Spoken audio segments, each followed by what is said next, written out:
Happy new year. കഴിഞ്ഞ new ഇയറിനുണ്ടല്ലോ ഞാനിങ്ങനെ വിചാരിച്ചായിരുന്നു എല്ലാ ദിവസവും ഒരു വീഡിയോ എടുക്കാൻ ശ്രമിക്കണം, അപ്ലോഡ് ചെയ്യാൻ ശ്രമിക്കണം. അറ്റ്ലീസ്റ്റ് ആഴ്ചയിൽ ഒരു 2-3 ആണെങ്കിൽ ഇൻസ്റ്റയിൽ നിന്ന്. പക്ഷേ എൻ്റെ ഏറ്റവും വേസ്റ്റായിട്ടുള്ള വർഷമായിരുന്നു കഴിഞ്ഞ വർഷം. ഒരു വീഡിയോയും മര്യാദയ്ക്ക് ചെയ്യാൻ പറ്റിയിട്ടില്ല. എൻ്റെ ഇൻസ്റ്റ നോക്കിയാൽ അറിയാം, ഒരു 1 ഇയറോളം ഞാൻ ചത്ത് കിടക്കുമായിരുന്നു എന്ന്.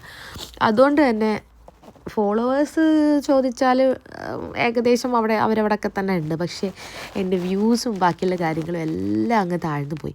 അതുകൊണ്ട് തന്നെ ഈ വർഷം വീണ്ടും ഞാൻ അതേ തീരുമാനം എടുത്തിട്ടുണ്ട്. പക്ഷേ നടക്കുമെന്ന് അറിയില്ല. പക്ഷെ എന്തായാലും ഈ വർഷത്തെ ഫസ്റ്റ് വീഡിയോ ആണ് കേട്ടോ. ഇത് ക്രിസ്മസ് ഡിന്നറിൻ്റെ കൂടെ ഒരു ഹണി ഗ്ലേസ്ഡ് പാസ്നിപ്സ് എന്ന് പറഞ്ഞ സാധനം സൈഡായിട്ടുണ്ടായിരുന്നു. അപ്പോൾ ഞാനത് നമ്മുടെ ഷെഫിൻ്റെ അടുത്ത് ചോദിച്ചു. അപ്പോൾ അങ്ങേര് പറഞ്ഞത് ഭയങ്കര ഈസി ആയിട്ടുള്ളൊരു സാധനമാണ്. അങ്ങനെ ഞാനത് വാങ്ങിച്ചു കൊണ്ടുവന്നു. കണ്ടപ്പോൾ ഞാൻ ഇത്രയും കാലം വിചാരിച്ചത് ഇത് വെള്ള ക്യാരറ്റാണെന്നാണ്.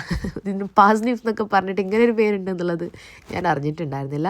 ഭയങ്കര ഈസിയാണ് കേട്ടോ ഉണ്ടാക്കാൻ. ഞാനതിൽ കാണിച്ച പോലെ ജസ്റ്റ് ഒന്ന് എടുക്കുക, കഴുകുക, വേണമെങ്കിൽ അതിൻ്റെ തൊലി കളയുക, കട്ട് ചെയ്യുക, അതിൽ ഹണി, ഒലിവ് ഓയിൽ, ഞാൻ ഇച്ചിരി ക്രഷ്ഡ് ചില്ലിയും കൂടെ ഇട്ടിട്ടുണ്ട്, ഇച്ചിരി സോൾട്ടും കൂടെ ഇട്ടിട്ട് ഒന്ന് മിക്സ് ചെയ്തിട്ട് അവനിൽ വെച്ചിട്ട് ഞാനൊരു എനിക്ക് തോന്നുന്നു 40 മിനിറ്റോളം വെച്ചു കേട്ടോ. കാരണം പകുതി ആയപ്പോൾ ഞാൻ തിരിച്ചു വിട്ടു.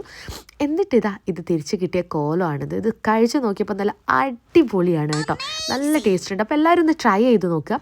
പിന്നെ ഞാൻ ഇനിയും വരും എന്നുള്ള പ്രതീക്ഷയോടെ ബൈ.